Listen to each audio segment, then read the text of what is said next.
여러분 안녕하십니까? NBS 뉴스 24입니다. 요즘 쌀 소비 트렌드가 변화하고 있습니다. 소비자들은 생산지만 보고 쌀을 고르는 것이 아니라 품종과 특징을 꼼꼼히 확인하고 구입하고 있습니다. 네, 또한 20kg 밀주의 대포장보다는 소포장을 선호하는 추세가 뚜렷한데요. 변화된 쌀 소비 풍경을 김인경 기자가 전해드립니다. 서울에 사는 30대 주부 황윤정 씨는 2주에 한 번씩 쌀을 구입합니다. 기분 따라 입맛 따라 다른 품종의 쌀을 골라 주문하고 택배로 받는 것에 익숙한데요. 어떤 날은 구수하고 향이 좋은 골든퀸, 어떤 날은 필수 아미노산이 듬뿍 든 하이아미, 또 어떤 날은 알이 잘고 여문 삼광. 골라 먹는 재미에 푹 빠졌습니다. 소비자들은 이제 단순히 다수학 품종에서 벗어나 보다 차지고 완전미 비율도 높은 쌀 품종을 적극적으로 찾고 있습니다. 오래 두고 먹으면은 벌레가 생기더라고. 그래서 좀 난감하더라고요. 특히 현미도 그렇고. 그래서 작은 거를 선택했어요. 1인, 2인 가구 증가와 함께 쌀도 소포장이 인기입니다. 쌀 소비량이 많아 4인 가구가 20kg 한 포대를 금방 해치우던 과거와 달리 요즘은 4kg들이 소포장 쌀이 대세입니다. 요즘 대형마트에는 4kg보다 더 포장 단위가 작은 2kg, 1kg, 500g짜리도 소비량이 지속적으로 늘고 있습니다. 얼마 전 통계청이 발표한 지난해 국민 1인당 연간 쌀 소비량은 61kg. 한 명이 한 달에 5kg 남짓 쌀을 소비한다고 볼 수 있는데 그마저도 집에서 밥을 먹는 비율은 높지 않은 게 현실이죠. 그런가 하면 요즘 젊은이들 사이에서 화제인 디저트가 있습니다. 케이크도 마카롱도 아닌 바로 쌀로 만든 우리의 전통 음식, 떡입니다. 20, 30대 젊은이들은 요즘 사회관계망 서비스인 SNS에 꿀떡, 흑임자떡, 구름떡 등 다양한 떡 인증샷을 올리는데요. 서양 문물과 합쳐진 퓨전떡이 아니라 우리의 전통떡이 젊은 층 사이에 인기를 끄는 것에서 우리 쌀에도 장밋빛 미래가 있다고 볼 수 있지 않을까요? NBS 뉴스 김인경입니다. 과거 동네마다 한 곳씩 있던 정미소, 요즘에는 찾아보기 힘들죠. 그런데 최근 서울 중심가에 문을 연 작은 정미소 한 곳이 있습니다. 품종별로 다양한 쌀을 직접 도정하고 판매할 뿐만 아니라 매일 아침 즉석에서 도정한 쌀로 한 끼 식사를 즐길 수 있는 쌀 복합 문화 공간으로 주목받고 있습니다. 윤슬기 기자가 전합니다. 서울시 마포구 성산동. 지금은 농촌에서도 점점 사라지고 있는 정미소가 서울 도심 속 골목에 문을 열었습니다. 매장에 들어서자 한쪽 진열대에 놓인 다양한 쌀이 눈에 띕니다. 추청, 신동진, 하야미 등 이름은 낯설지만 독특한 개성이 느껴지는데요. 직접 도정한 이 쌀들을 소포장해서 소비자들에게 판매하고 있습니다. 저희는 450g씩 4인분 또는 5인분 정도의 소포장부터 5kg, 10kg까지 다양한 소비자들 요구에 맞게 판매하고 있습니다. 1호점에 이어 최근 2호점까지 문을 연 이곳은 다양한 품종의 쌀과 직거래 농산물을 판매하고 매일 아침 도정한 쌀로 점심 저녁 식사를 제공하는 쌀가게이자 밥집입니다. 쌀 외에도 농부들이 농약이나 제초제 등을 일절 쓰지 않고 키운 토종 잡곡과 농산물을 이용한 식초, 젓갈 등도 판매합니다. 일본 도쿄에 있는 쌀가게인 아코메아에서 처음 아이디어를 얻었지만 그곳과는 다른 점이 있습니다. 바로 전국 각지의 협동조합 또는 개별 농가들로부터 직접 쌀과 잡곡을 납품받고 판매함으로써 생산자와 소비자를 연결하는 이른바 커뮤니티 푸드를 지향한다는 겁니다. 생산자와 소비자를 연결하는 푸드 커뮤니티로서의 역할을 하려고 하고 있고요. 그리고 쌀을 포함한 잡곡, 다양한 먹거리를 경험할 수 있는 문화 공간으로 발전하려고 합니다. 집과 가까운 곳에서 직접 도정한 쌀의 신선함을 느낄 수 있을 뿐 아니라 쌀과 관련된 다양한 전시품을 구경할 수도 있다는 매력에 입소문을 타고 소비자들의 인기를 끌고 있습니다. 판매만 하는 게 아니고 직접 먹어볼 수가 있더라고요. 그냥 먹는 것이 아니라 좋은 것도 건강도 챙기지만 스토리도 느끼고 그리고 이런 것도 있다는 걸 배울 수 있다는 게 굉장히 큰 장점인 것 같아요. 쌀 복합문화 공간이라는 슬로건에 맞게 이곳에서는 쌀과 관련된 다양한 활동도 이루어집니다. 맛있게 밥 짓기와 쌀 고르는 법, 그리고 막걸리 빚기 등 주민들과 함께하는 커뮤니티 광자를 통해 그야말로 동네 사랑방으로 거듭나고 있습니다. 전통 쌀에 대한 도정을 해주시는 이 공간이 있다는 걸 이야기를 듣고 쌀을 이제 구매를 하러 왔는데, 이런 쌀만 도정해서 판매하는 공간이 아니라 사람을 이어주는 어떤 문화적인 또 이벤트도 있어서 너무너무 좋습니다. 생산자를 소비자하고 직접적으로 연결하기 위해서 노력하고 있고요. 이것이 쌀에 대한 다양한 가치와 문화적 재미를 느낄 수 있음으로써 쌀 소비나 농업 발전에도 크게 도움이 될 것을 기대하고 있습니다. 쌀에 대한 새로운 시각과 다양한 접근을 통해 쌀의 재발견을 보여주고 있는 서울 도심 속 작은 정미소. 농부와 도시민, 그리고 지역 주민들을 이어주는 건강한 먹거리 문화에 앞장서고 있습니다. MBS 뉴스 윤슬기입니다. 1995년 민선자치 시대 이후 활성화된 농촌축제. 최근엔 잘 키운 축제 하나가 10공장 안 부럽다는 말이 있을 정도로 농촌 경제에 미치는 효과가 적지 않습니다. 특히 수익이 없는 농한기 땐 농산물 판매와 노인 일자리 창출로 인해 수익이 생기기 때문에 농민들이 기대하는 바가 클 수밖에 없는데요. 올해는 이상 고온과 겨울 가뭄 때문에 겨울 축제를 포기하는 곳이 늘어나고 있다고 합니다. 반면에 세계적인 축제로 성장하는 곳도 있다고 하는데요. 겨울 축제로 울고 웃는 농촌, 그 현장 속으로 김아영 기자가 찾아가 봤습니다. 겨울 축제로 활기를 띄어야 할 농촌이 시름에 빠졌습니다. 계획대로라면 왼쪽 비탈길은 눈이 쌓여 작은 슬로프로, 댐에 물러는 빙판이 만들어지길 기대했으나 눈은커녕 영상을 웃도는 기온에 공사는 수개월째 멈춘 상태. 축제의 꽃이었던 얼음탑은 이제 앙상한 뼈대만 남았고 농한기 수익을 기대했던 마을 주민들의 꿈은 물거품이 됐습니다. 겨울 축제는 3년 전에 시작을 이제 해보자라고 계획을 잡았던 거고요. 이제 그때는 처음에 할 수 없으니까 실험 삼아서 한번 이제 그 조경을 한번 꾸며봤던 거예요. 이제 그것이 성공했고 와서 어린이들이 와가지고 눈썰매도 타고 얼음썰매도 충분히 탔었거든요. 그런가 하면 성공적인 겨울 축제로 명성을 알린 곳도 있습니다.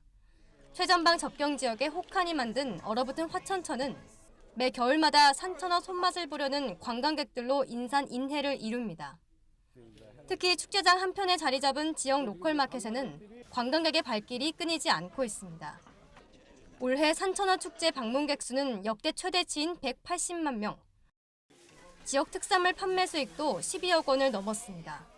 산천어 축제의 성공 비결은 한파로 인해 30cm 이상 단단히 얼어붙은 강과 축제 기간 중 비나 눈이 오지 않아 화창한 날씨를 유지했기 때문이라고 합니다. 지속적인 겨울 가뭄으로 울고 웃는 농촌 축제. 보다 자세한 이야기 7일 밤 9시 이슈 현장 속으로 해서 들려드립니다. MBS 뉴스 김아영입니다. 연초가 되면 농산물 가격이 어떻게 형성될지가 농민들의 최대 관심사인데요. 한국농촌경제연구원이 2019 농업 전망을 통해 올해 주요 품목별 시장 전망을 내놨습니다. 과일과 양념채소는 시장 전망이 대체로 밝고 나머지 품목은 시장 전망이 그다지 밝지 않다고 하네요. 강창호 기자가 올해 품목별 시장 전망을 기상도로 정리해봤습니다. 올해 쌀과 과채류, 그리고 축산시장의 시장 상황은 흐릴 것으로 예상됩니다. 하지만 과일과 양념채소류의 시장 상황은 맑을 것으로 보입니다. 쌀은 흐림입니다. 농경연은 2019년도 쌀 평균 가격을 18만 5천 원대로 전망했습니다. 지난해 쌀 목표 가격인 18만 8천 원에도 못 미치는 가격입니다. 쌀 생산 과잉 문제가 여전히 해결되지 않은 상황에서 올해 정부의 순 매입량이 지난해보다 40%나 감소한 데 이어 농가의 재고량도 상당한 것이 주 요인입니다. 과채류도 흐림입니다. 1인당 소비량은 계속해서 줄고 있는데 올해의 단수 전망이 긍정적이어서 공급이 많아질 것으로 보이기 때문입니다. 또한 오이, 호박, 토마토 등은 재배 면적이 증가 추세여서 생산량 역시 작년 물량을 웃돌 것으로 예상됩니다. 과일은 맑음입니다. 특히 지난해 수확 전 사과와 배는 저장 물량이 예년보다 적어 평년보다 높은 가격에 거래될 전망입니다. 올해 수확부는 작황 변수가 남아있어 속단하기 이르나 나쁘지 않을 것으로 보는 시각이 많습니다. 양념 채소류도 맑음입니다. 이들 품목의 시장 가격은 평년 대비 소폭 상승할 것으로 보입니다. 생산량이 지난해보다 증가할 예정이지만 1인당 양념 채소 소비량이 2015년 이후 지속적으로 증가하고 있고 대량 수요처가 많아 소비가 안정적으로 유지되고 있기 때문입니다. 올해 축사는 흐림이 이어질 예정입니다. 농경연은 올해 한우의 지육 가격이 지난해보다 4.3% 하락한 1kg당 한우 17,021원으로 돼지도 지난해보다 다소 낮은 3,800원에서 4,100원 선을 형성할 것으로 전망하고 있습니다. 생산 과잉으로 인한 가격 하락과 수입육과의 경쟁이라는 이중고가 예상되기 때문입니다. 한우는 가격이 좋아 올해 사육 마리수가 지난해보다 늘어날 것으로 예상되고 돼지도 모돈수 증가로 사육 규모가 증가할 것으로 보입니다. 또한 돼지는 프리미엄 수입육의 인기로 수입량이 평년을 웃돌 것으로 전망됩니다. MBS 뉴스 강창호입니다. 최저임금 인상으로 인한 생산비 증가가 올해 농식품 유통시장의 최대 현안이 될 것이라는 전망이 나왔습니다. PLS로 인한 농가 혼란도 유통 분야 주요 현안이 될 것으로 예상되는데 올해 농식품 유통시장의 주요 이슈는 무엇일지 최다혜 기자가 보도합니다. 민간 연구기관인 농식품신유통연구원은 2019년 10대 농식품 유통 이슈를 발표하면서 최저임금 인상에 따른 생산비 증가가 최대 현안이 될 것이라고 내다봤습니다. 올해 최저임금은 지난해보다 10.9% 오른 8,350원으로 결정되는데 최저임금 인상이 농업 인건비 상승으로 이어져 농업 생산비가 늘어날 수밖에 없다는 입장입니다. 농산물 가격은 품목별로 극심한 가격 편차를 보이는 데다 생산비를 보장받을 수 없는 구조여서 농업 현장의 어려움은 더욱 커질 것으로 보입니다. 특히 한국농촌경제연구원이 전국 804곳 농가를 대상으로 설문조사한 결과 시설 원예 농가의 72%, 축산 농가 57.6%가 최저임금 인상이 농업 생산에 타격을 줄 것으로 예상했습니다. 올해부터 전면 시행된 농약 허용물질 목록 관리제도, PLS 제도도 주요 현안으로 부각될 전망입니다. 제도의 취지는 좋지만 산지의 영세 고령농의 경우 바뀐 제도에 대한 이해가 부족한 상황이어서 선의의 피해자들이 나올 우려가 큽니다. 정부는 농업 현장에서 혼란을 막기 위해 농업인과 소비자를 대상으로 PLS 시행에 대응한 교육과 홍보에 나서고 있지만 시행 초기인 만큼 혼란이 불가피해 보입니다. 외식업체 경기 악화도 농산물 유통시장에 영향을 줄 것으로 예상됩니다. 경기 악화로 폐업하는 외식업체가 속출하면 외식업체로의 농산물 대량 공급이 차질을 빚을 수밖에 없습니다. 농식품 판매의 온라인 확대도 현안으로 꼽혔습니다. 정보통신기술이 발달하면서 농식품을 온라인에서 구입하는 소비자가 지속적으로 늘고 있기 때문입니다. 지난해 농축산물 온라인 쇼핑몰 거래 규모는 2014년 대비 2배 이상 늘었습니다. 스마트팜 혁신밸리 추진에 따른 기대와 우려 교차도 현안으로 부각될 전망입니다. 정부는 시설 원예 부분의 경쟁력을 높이고 신선 농산물 수출 확대를 위해 2022년까지 규모화된 스마트팜 혁신밸리 4개소를 조성할 계획이지만 농민단체는 스마트팜 혁신밸리가 자칫 농업 진출을 바라는 대기업의 우회로가 될 수 있어 논란이 불가피해 보입니다. 한편 농식품신유통연구원은 2007년부터 설문조사 결과를 토대로 매년 10대 농식품 유통 이슈를 발표하고 있습니다. MBS 뉴스 최다희입니다. 프리미엄 돼지고기로 유명한 이베리코 흑돼지. 몇 년 전부터 인기를 끌면서 전문 음식점도 많이 생겼는데요. 그런데 최근 한 소비자 단체가 조사한 결과 시중에서 유통되는 이베리코 흑돼지의 10%가 가짜라고 합니다. 어떻게 된 일인지 오주석 기자가 취재했습니다. 도토리를 먹고 자란 흑돼지로 유명한 이베리코. 일명 4대 진미로 알려지면서 국내산 돼지고기보다 몇 배나 비싼데도 인기를 끌고 있습니다. 하지만 시중에 유통되고 있는 이베리코 돼지고기 가운데 일부는 가짜라는 조사 결과가 나왔습니다. 한 소비자 단체가 국내에서 판매되고 있는 이베리코 돼지고기 50점을 유전자 분석한 결과 5점이 가짜인 것으로 드러났습니다. 이베리코는 흑돼지인데 5점은 백색 돼지의 고기였던 겁니다. 현재 가짜로 적발된 돼지고기 상품은 판매가 중지된 상태. 하지만 문제가 해결된 건 아닙니다. 시중에 판매되는 이베리코 돼지고기가 진짜인지 아닌지를 소비자가 확인할 방법이 없기 때문입니다. 또한 등급을 높이거나 등급이 없는 고기에 등급을 붙이는 등 허위로 등급을 표시한 사례도 적발됐습니다. 예를 들면 한 온라인 쇼핑몰에서 이베리코 목살 베오타를 비싼 가격에 판매했는데 전형적인 허위 등급 표시 사례입니다. 스페인에서는 이베리코 흑돼지를 사육 환경과 사료 등에 따라 베오타, 세보 데캄포, 데세보 등 3등급으로 나눕니다. 이 중 하몽의 원료로 쓰이는 앞다리살이나 뒷다리살에만 등급을 표시할 뿐 나머지 부위에는 등급을 표시하지 않습니다. 하몽을 제외한 나머지 부위에 대해서는 그렇게 스페인 내에서도 관리를 하고 있지 않거든요. 그런데 지금 시중에 그게 정말로 명확히 그 등급의 제품인지를 소비자가 확인할 수 없고 소비자 단체가 조사한 결과 음식점에서 가장 높은 등급인 베오타 돼지고기와 등급 표시가 없는 이베리코 돼지고기의 가격은 약 30% 차이가 났습니다. 해마다 외국산 돼지고기의 수입량이 늘어나고 있는 만큼 소비자 단체는 돼지고기 수입과 유통 단계에서 관리 감독을 철저히 해야 한다고 강조합니다. MBS 뉴스 오주석입니다.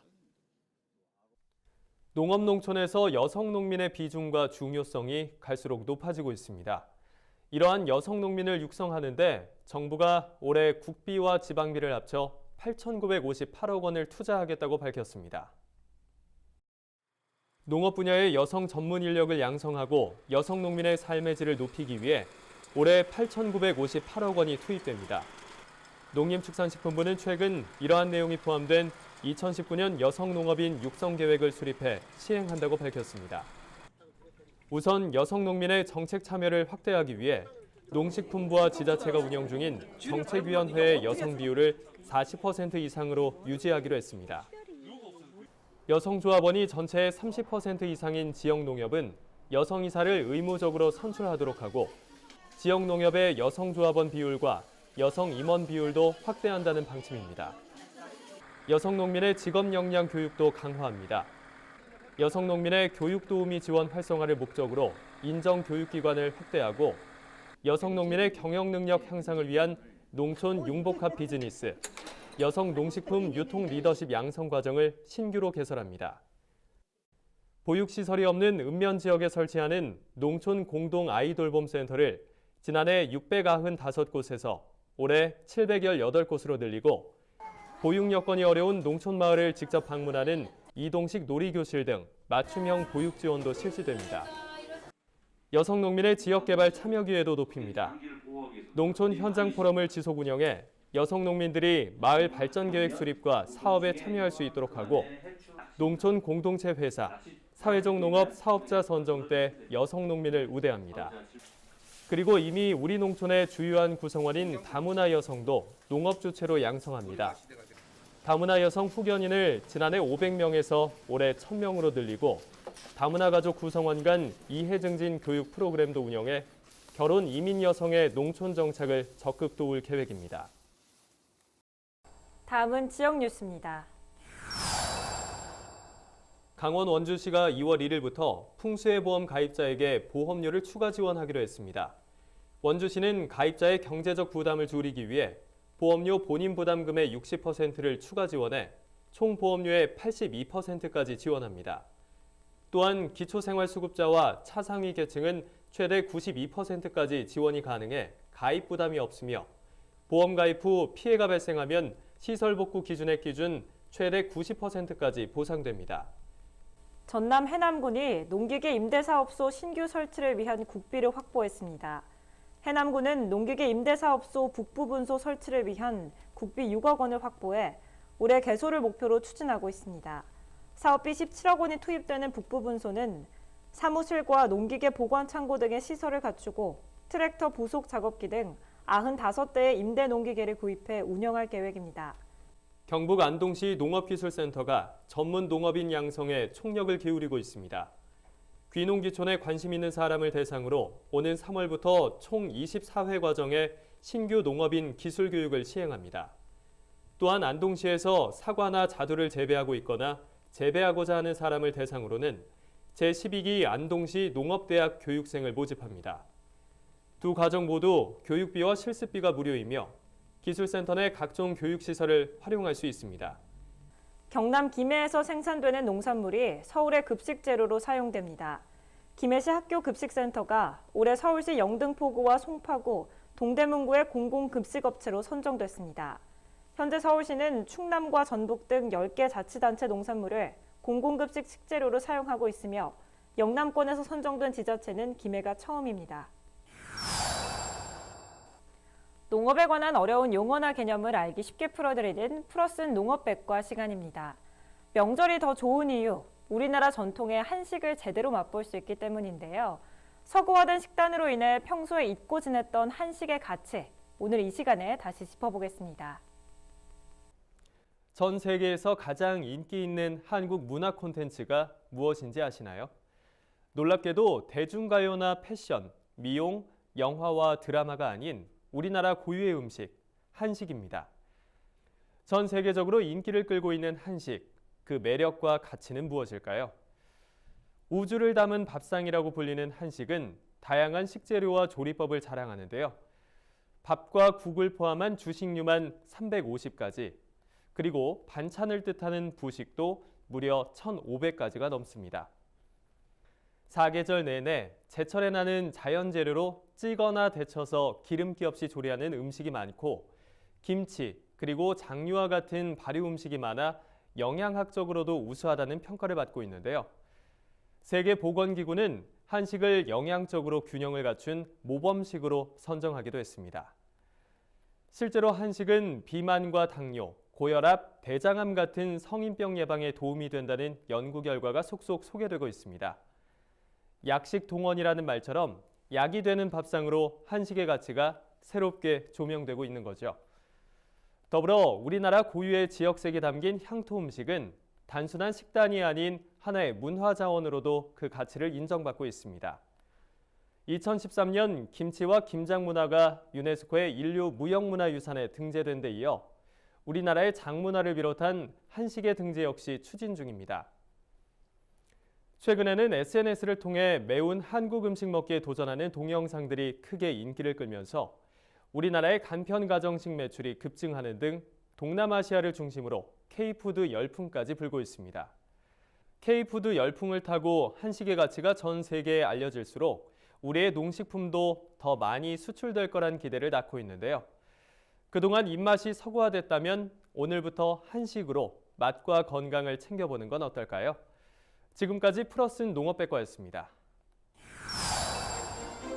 저희가 준비한 소식은 여기까지입니다. NBS 뉴스 24 마칩니다. 함께해 주신 여러분 고맙습니다.